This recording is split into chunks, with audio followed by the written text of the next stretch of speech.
Dindoli Godadara railway overbridge નીચે railway પટરી પાસેથી પસાર થતા રાહદારી સાથે મોબાઈલ બાબતે અજાણ્યા ઈસમોએ બોલાચાલી કરી રાહદારી પર તીક્ષ્ણ હથિયારના ઘા મારી ભાગી છૂટેલો આરોપી ઝડપાયો છે।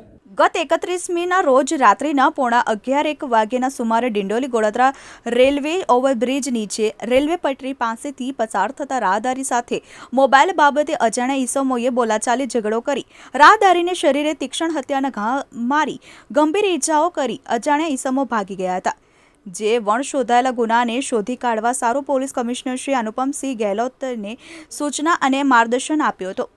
ઉચ્ચ અધિકારીશ્રીઓની સૂચના અને માર્ગદર્શન હેઠળ ડિંડોલી પોલીસ ટીમ વણશોધાયેલ ગુના શોધી કાઢવા સારો સર્વેલન્સ સ્ક્વોડની અલગ અલગ ટીમો બનાવી તેમજ ખાનગી બાતમીદારોને સક્રિય કરી ટેકનિકલ એનાલિસિસની મદદથી ગુનો શોધી કાઢવા પેટ્રોલિંગમાં હતા। તે દર સમયે ઉચ્ચ અધિકારીશ્રીઓની સૂચના અને માર્ગદર્શન હેઠળ ડિંડોલી પોલીસ ટીમ વણશોધાયેલ ગુનાનો શોધી કાઢવા સારું સર્વેલન્સ સ્ક્વોડની અલગ અલગ ટીમો બનાવી તેમજ ખાનગી બાતમીદારોને સક્રિય કરી ટેકનિકલ એનાલિસિસની મદદથી ગુનો શોધી કાઢવા પેટ્રોલિંગમાં હતી।